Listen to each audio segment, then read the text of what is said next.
ایک بادشاہ کا ایک کند ذہن بیٹا تھا. اس بادشاہ نے لاکھ جتن کر لیے، بہت زیادہ اس نے کوششیں کر لیں کہ کسی طرح میں اپنے اس بیٹے کو پڑھوا سکوں، اس کو تعلیم دلوا سکوں، اس کو عالم فاضل بنوا سکوں، لیکن وہ اس میں ناکام رہا. بالآخر اس نے ایک محنتی استاد، ایک ذہین استاد کو ڈھونڈا. اس استاد کے ساتھ اپنے بچے کو لگا دیا پڑھنے پر. اس استاد کے پاس اپنا بچہ چھوڑ دیا اور اس استاد سے کہا کہ جس طرح تم اپنے بچوں کو پڑھاتے ہو، ٹھیک اسی طرح تم نے اس میرے بچے کی تعلیم و تربیت کرنی ہے، اور یاد رکھنا اس میں کوئی کمی کوتاہی برداشت نہیں کی جائے گی. اس استاد نے کہا جی ٹھیک ہے، جیسے آپ کہیں ویسے ہی، میں اس کی تعلیم و تربیت میں کوئی کمی نہیں چھوڑوں گا. اس استاد نے جس طرح اپنے بچوں پر محنت کی، اسی طرح اس بادشاہ کے بیٹے پر بھی محنت کی. اس نے کوئی کمی نہیں چھوڑی، کوئی کوتاہی نہیں کی.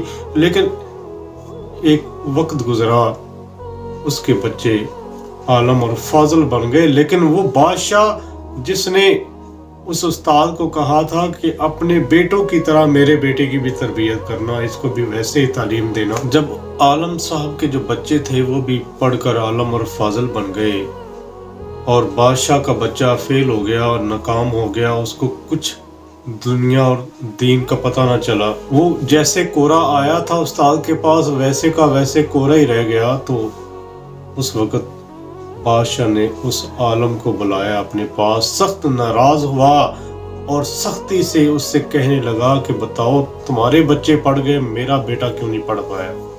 اس عالم نے جواب دیا کہ جس طرح پتھر سے ہیرے نکالے جا سکتے ہیں اور ہیروں سے پتھر کبھی نہیں نکلتے، اسی طرح تیرا بیٹا کند ذہن تھا اور فطری طور پر یہ سست اور کاہل اور کم ذہین تھا، اس لیے تیرا بیٹا نہیں پڑھ پایا.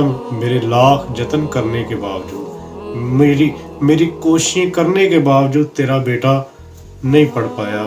جبکہ میرے جو بیٹے تھے وہ فطری طور پر ذہین تھے، وہ خود بخود پڑھتے چلے گئے، مجھے ان پر محنت کرنا بھی نہیں پڑی.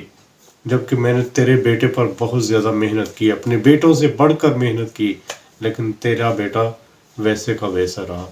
ناظرین کرام، بات کرنے کا مقصد یہ ہے کہ انسان جب تک فطری طور پر اس کو جو صلاحیتیں ملی ہیں ان کو صحیح طور پر استعمال نہیں کرے گا تو وہ نہ اچھے طریقے سے وہ تعلیم حاصل کر سکے گا، نہ ہی باقی دوسری دنیا کی سرگرمیوں میں بڑھ چڑھ کر حصہ لے سکے گا.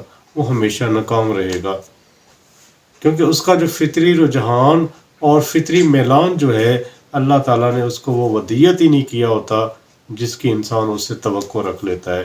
لہٰذا جس طرح کا فطری میلان ہو بچوں کا، جس طرح کا فطری رجحان ہو، جس طرح کی ان کی فطری ذہانت ہو، تو پھر ہی بچے کو آپ اس فیلڈ میں، اس شعبے میں آپ اس کو جانے دیں جس کے لیے وہ اہل ہے.